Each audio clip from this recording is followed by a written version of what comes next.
Bonsoir tout le monde. Good evening, everybody. Bonsoir. Welcome to another episode of Seleksyon Nasyonal with your co-hosts, Derrick Etienne and Darrell Etienne, and we're looking forward to talking with you all things Haitian national team.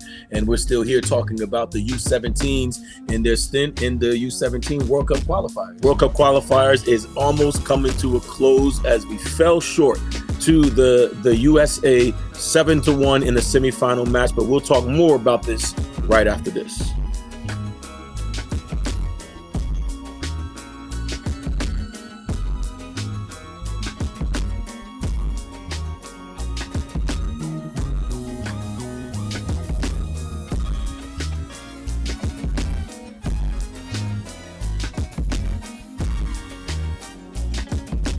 And welcome back to Seleksyon Nasyonal. We are here talking about the U17 national team who just finished playing in the semifinal match in the CONCACAF Championships versus the USA, and unfortunately fell short with a score of 7-1 and have been eliminated from the World Cup. And so now we're playing for a third place game against Canada on Sunday. But let's talk a little bit about the game. We tried to give a pre-game analysis in preparation for the USA. But how do you think overall, and just your thoughts on the game against USA? I mean, you're playing against what's considered the best in the world, or one of the best in the world, you know, and this is their youth team, the U17 team. These are the young rising stars. You know, they all play competitively. Some of the girls are actually signed to professional teams. Yeah. And, you know, so you expect it to be a very difficult game. You know, we told you guys that we felt that our goalkeeper needed to do well, and others needed to step up. And we did see some good things. So overall, I think it's a step in the right direction of where we're trying to go, but it's still disappointing nevertheless that, you know, weren't able to show, you know, where we are at this point. Yeah, it was tough. You know, I mean, we knew going into this game that, but what we were saying was if Haiti would go out and sit back and just let USA run at them, just try to sit back and stay compact and try not to prevent goals,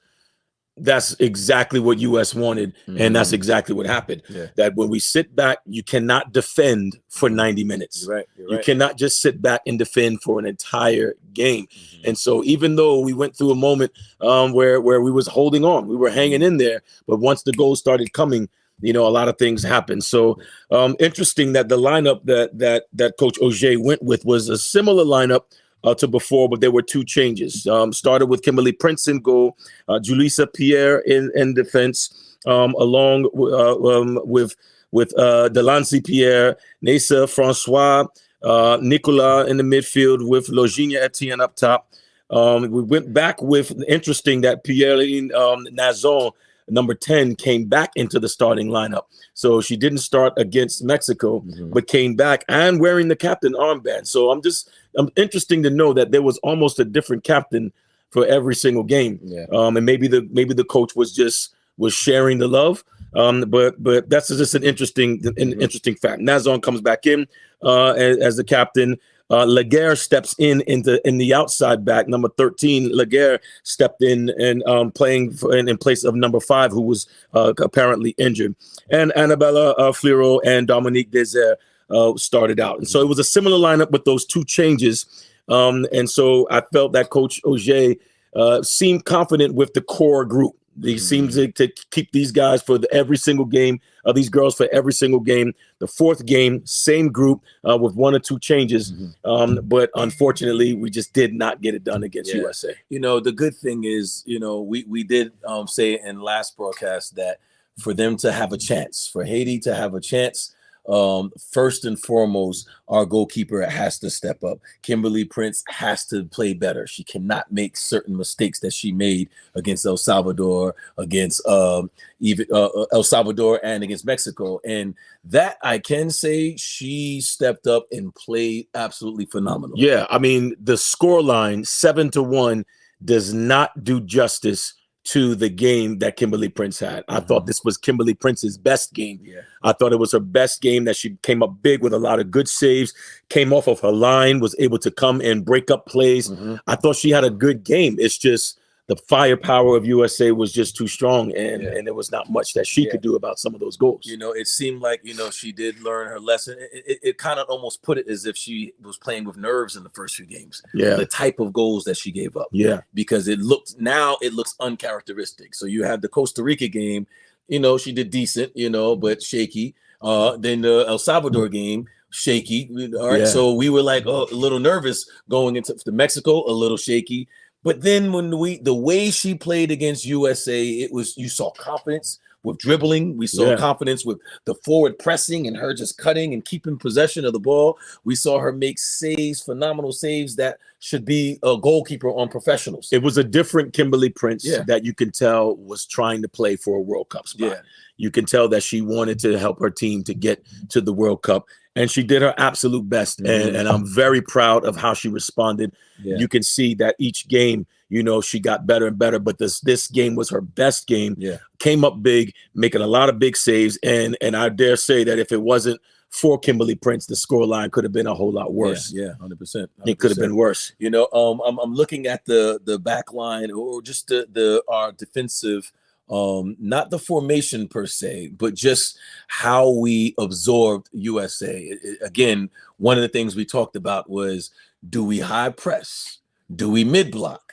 Or do we low block? And you and I both agree that we probably should not low block, because US trains for that. You know, most of the teams they play try to low block, which means you're going to sit back and then just play direct long balls and hope for your runners up top to make something happen. And so that was one of the things we said, was for us to have a chance, our goalkeeper must step up. At the same time, we cannot sit back. We have to bring it to them. But unfortunately, we sat back. We sat back, and I think when you talk about playing in a low block and having the team sit back, you have to have the personnel, the players to do that. What I mean is that you have to have strong defenders. If you're going to sit back and wait for the team to come and absorb all that pressure and defend, then you need sure defenders. You need strong center backs, strong outside backs that's going to fight and relentless to get on the ball. You need defensive midfielders who are working, who are mobile, and who defend, who recover the ball. So to play a low block, you have to be a defense-minded team and then able to execute passes forward for counters. And I don't think that this Haitian team has those kind of defenders, the relentless defenders, and the quality to spring an attack. And that's why I don't think it worked. It's funny you talked about that there's the defensive side and then there's the offensive possession side. And so defensively, you know, how do you feel we did just individual defending against their front three, you know, and in midfield matching man to man or player to player? How do we do as defending? As defending, I felt like, particularly against the USA, I just felt like we were a step behind, that we were a step behind in every area defensively, that we were late to tackles. And a lot of the plays that we broke up was them misjudging the ball, or they messed up on a skill or a move. There was a few chances where we actually got stuck in and won a tackle, but most of them was their mistakes. And when we went in, we were diving in, and we just looked outmatched against this team. And again, not taking no credit from the U.S. team. They are a strong team. But I think overall, it just showed the improvement that the Haitian side needs. And from a defensive standpoint, we've got to work on individual defending, one-on-one defending, and then team defending. When someone should pressure, when someone else should cover, and then who else is providing balance. I don't know if this team had enough time in their preparation to work on those kind of tactics because it was exposed against USA.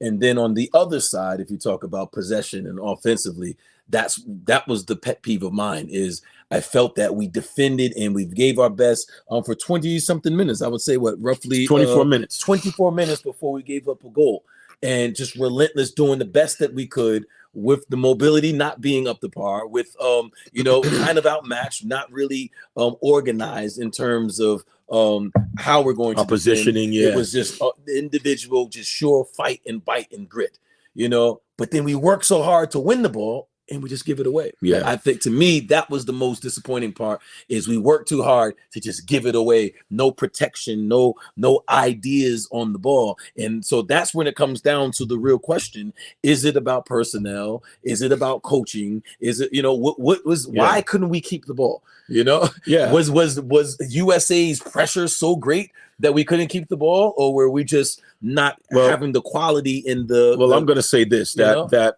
based on what I've seen, especially over the years in the women's game, this is a good U.S. side, but it's not the best side. Mm-hmm. They've had better teams at U17 before, and I don't think that they are 7 goals better than Haiti.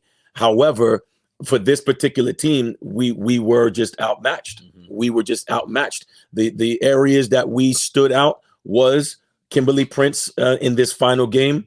Of course, Seleksyon Etienne, who had a great tournament. And then we had moments when we utilized Dominique Desert.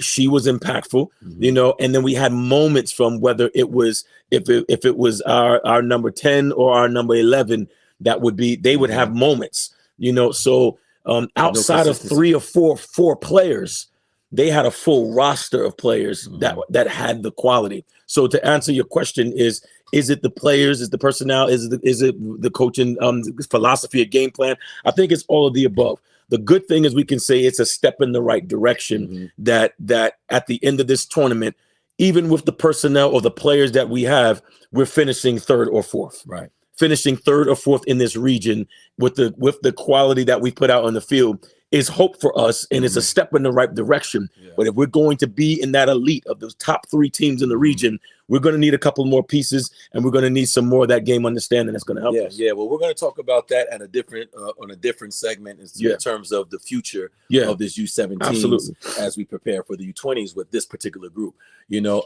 Back to this particular game, I felt that United States, they, as you stated, they weren't as sharp and as clean as we've seen them in times past. It was a lot of almost chances, a lot of, lack of quality because, again, a lot of times they missed the frame at all. And then big time saves that came from our goalkeeper. As far as the Haitian side, do you feel that that we overused Logenia? Do you feel that we underused her the last game? Or was the game plan for USA to double team, to block her and restrict her in her performing? What is your take on that? I think that in this last game against US, I think the US's game plan was to neutralize Seleksyon Etienne. Every time she got the ball, there was 2, sometimes even 3 defenders trying not to let her play. So I don't think that we overused her. So you don't think she was tired from playing the other few games? I think she's young. I think she's fit. I think she was up for the challenge. I just think she was alone.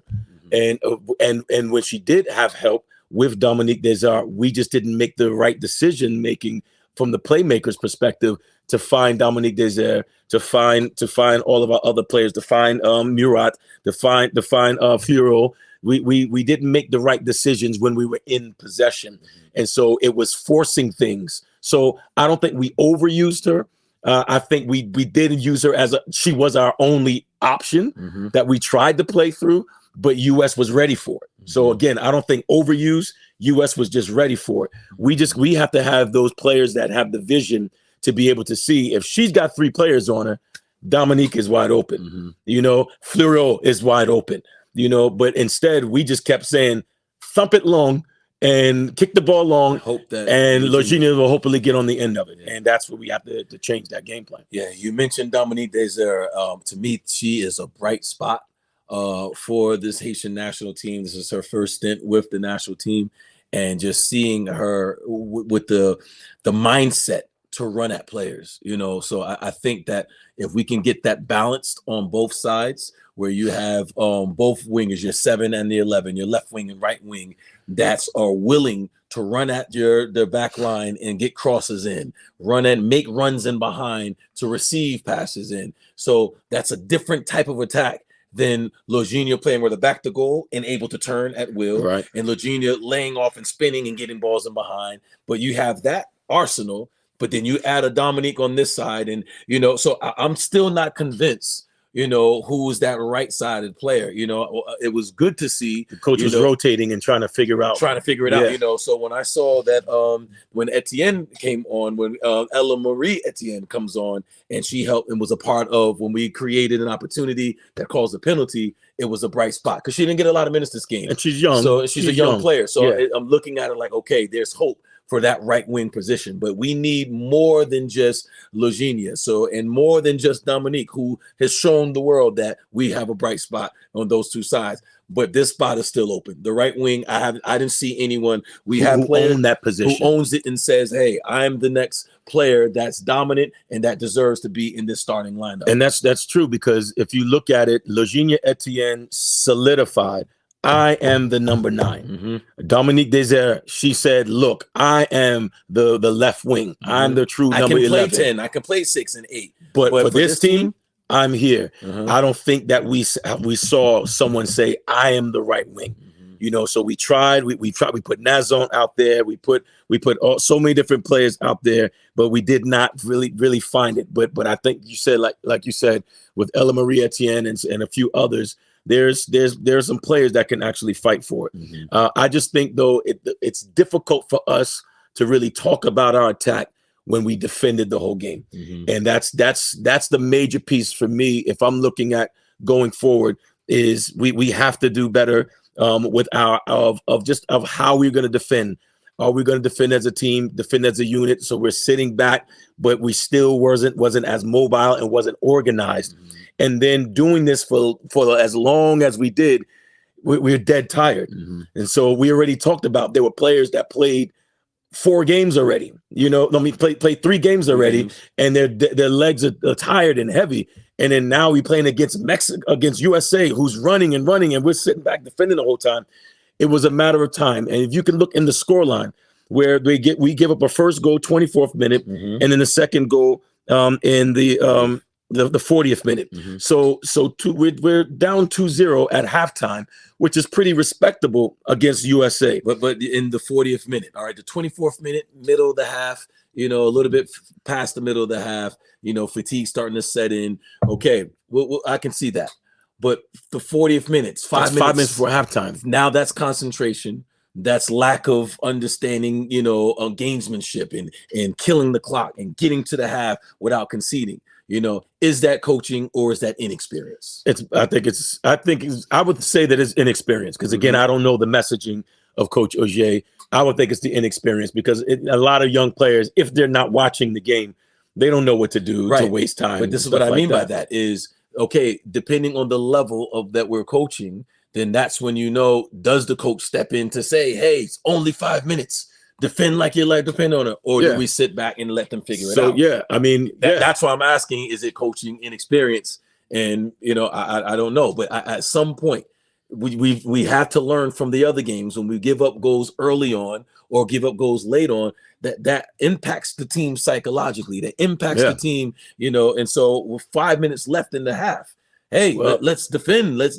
And they say, I mean, it's a rule in football that the first 5 minutes and the last 5 minutes of each half is very important. It's all about concentration. The first 5 minutes and the last 5 minutes. The first 5 minutes of the game, opening whistle, last 5 minutes of halftime. First 5 minutes of the second half, last 5 minutes of the game. Games are won and lost in those moments. But for us against US, we give up a goal in the 40th minute, the last 5 minutes of halftime, and then we give up a goal in the 48th minute. So that's 3 minutes. The first 3 minutes of the second half. So that is concentration. That is lack of focus.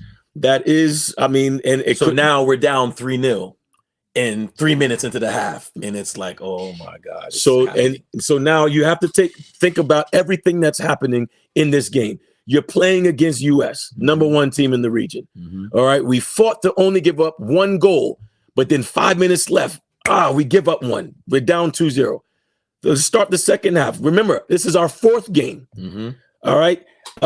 7 out of our 10 field players started and played almost every minute. So tired legs, and then we give up a 3rd goal. And so now we're thinking, oh my God, what are we going to do now? And so mentally you're thinking, here we go again. And then now physically, you start to lose it. And if you look, we gave it up in the 48th minute. Then 10 minutes after that, we give up another goal. And now we're down 4-0 in the 59th minute, 60th minute. Okay. So it's 30 minutes to go. If I'm on that field, 30 minutes to go. And if I'm the exhausted one, if I'm one of those players that's exhausted because I gave everything I can against Costa Rica, I gave everything I can, against El Salvador, I gave it all against Mexico, and I gave it all first half, and it's 4-0 and 30 long minutes to go. If you're not mentally tough, if you're not thinking about this crest, it's difficult. So you need either players to push each other, to lift each other. You need the staff. You need someone to say, ladies, let's go. That's where I'm. So many things you need. I don't want to sound like I'm criticizing the coach, but I'm just trying to figure out what was said during that moment, because I did not see any adjustments made. Yeah. Nothing to say, let's stop the bleeding. Let's stop the goals from being scored. And I'm wondering, I wish I was a fly on the wall in the locker room to hear what was said to have them come out flat and give up a goal in 3 minutes. Right. Because if it was me or you after at halftime, I'm focusing on how do we give up a goal with 5 minutes left. Yeah. We got to concentrate. We can't let that happen. So the concentration would have been my main focus. And in the first 5 minutes, we have to come out here and strike hard, and hopefully we can get one back within the first 5-10 minutes of the game. But to come out there and give up another goal, it was disappointing, because now we're down 3-0, and then 10 minutes later we're down 4-0, and then now you're tired. There's so much happening, and then here's the part that that's why I think that fitness plays a key, because I don't know if our players were fit for this competition. Fitness. Do they have the stamina for this level of competition? Because I don't think we had enough high level preparation matches to give us international match fitness. Doing a scrimmage, a practice game in practice is different from a high level match. And that means something. That means something where players are playing for something. And I don't think we've had that. And now we're playing this is an all or nothing match. This is it. And we're down 4-0. And you can just see we just crashed. How do I know we crashed? 85th minute, 83rd, 85th, 87 was the last 3 goals. Wow. 83rd, 85th, that's 2 minutes and after 87. That. And then 2 minutes after. So the last 7 minutes of the game, we give up 3 goals. And I think that's just because the girls were just exhausted and fatigued mentally and physically, and just had nothing left. Wow. They have nothing left. So I think they did the best they could. They gave everything, but the U.S. side was just superior. And that's the reality. The reality is that there's hope for the team, but the U.S. team was superior. And the only hope that the Haitian team would have is if we put them under pressure. But that was not the game plan. The game plan was to absorb their pressure, and we just were not built for it. Yeah. And so that's the end result for me. Yeah. So then on the other side, you've had Canada has failed, so has fell short. So we face Canada in the 3rd place match. Mexico. This is a grudge match. Mexico beats Canada 2-1 with a late goal. It was 1-0 to Mexico, and then Canada equalizes, and then a late goal by Mexico gives them the World Cup spot. And you can't help but to feel like, man, that should have been us. It should have been. I really believe we had a better chance to beat Mexico than we did USA, in my opinion. Yeah, we had a better chance to beat Mexico than we beat USA, but we played the same game plan in both games. And both games gave us a result that I don't think it's equivalent to where the team was. Again, US was far superior. I think Mexico was beatable, but not 7 goals better than us. And now we have to go back and play Canada, who lost 5-0 to USA, and just lost this 2-1 to Mexico.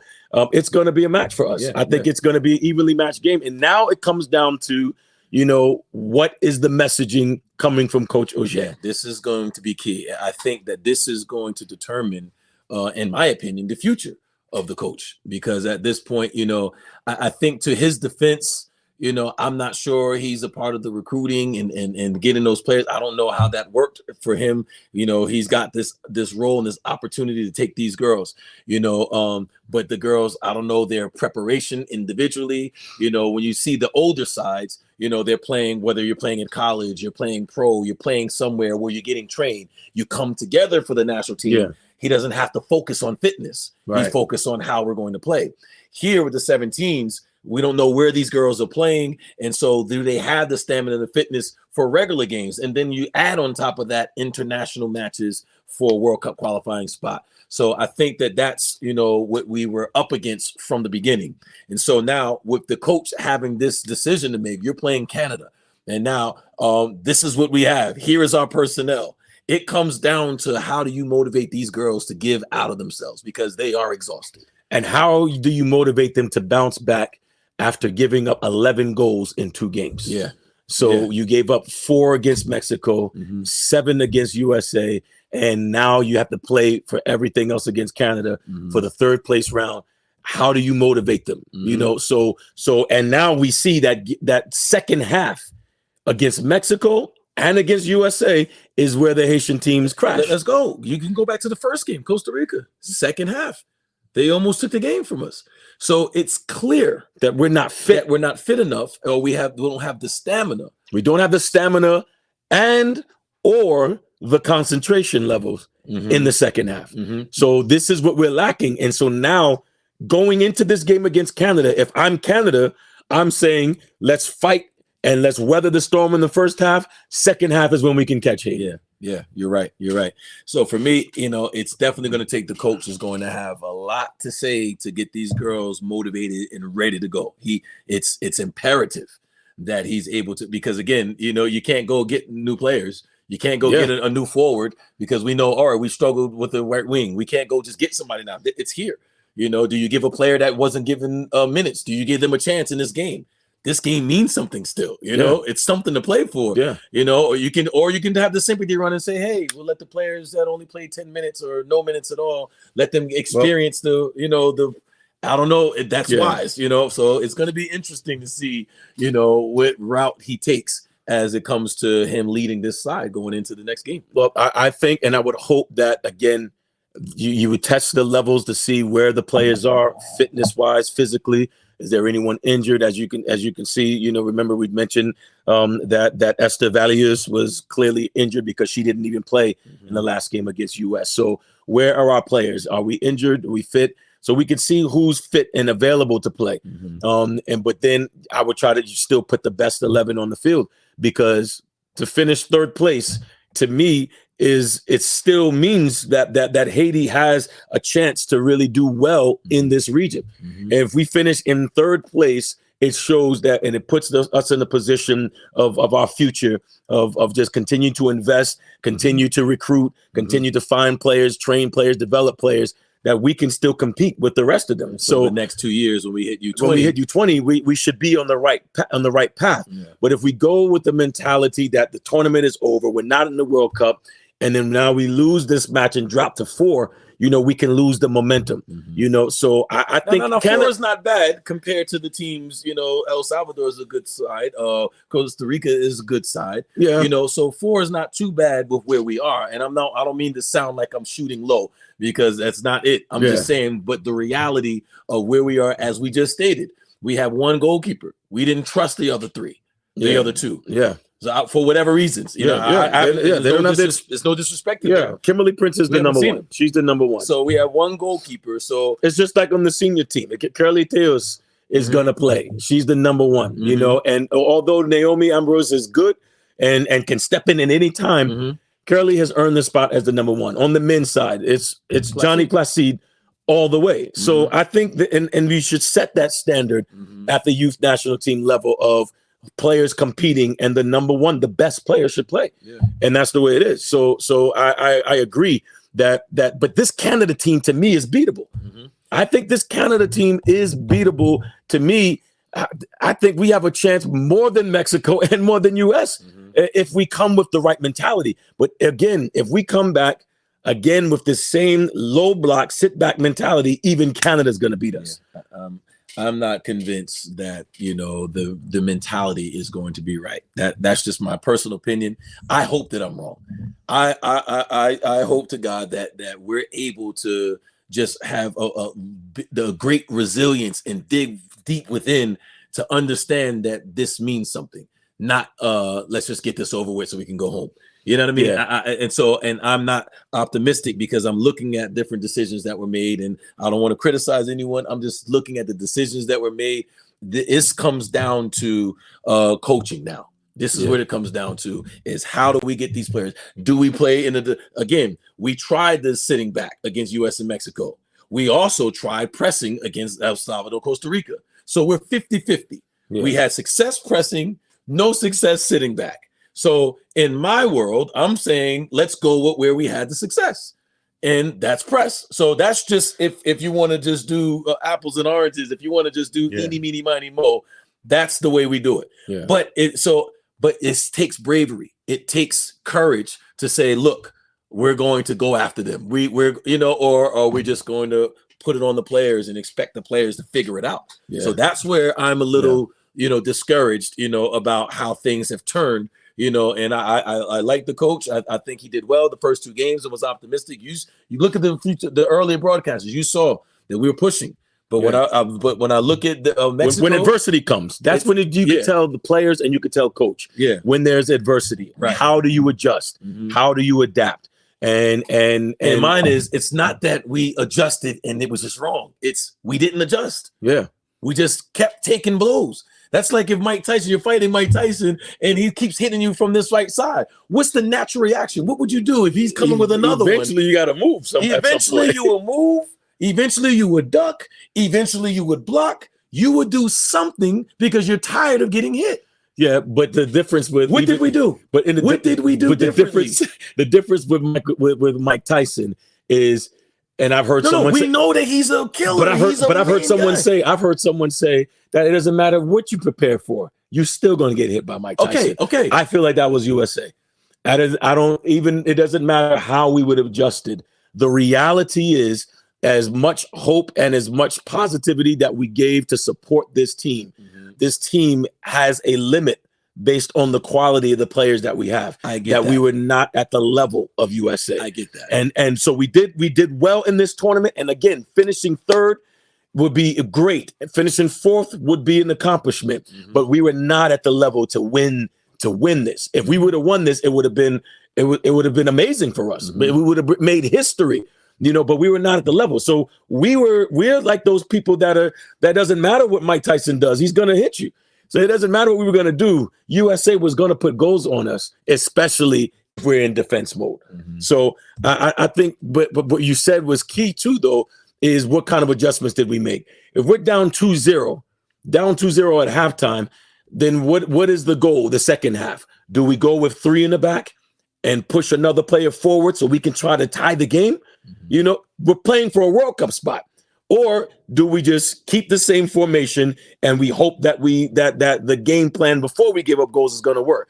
So I didn't see those adjustments like you said. We just stayed with the same formation, the same lineup. All we did was just switch the wingers and one of the attacking players.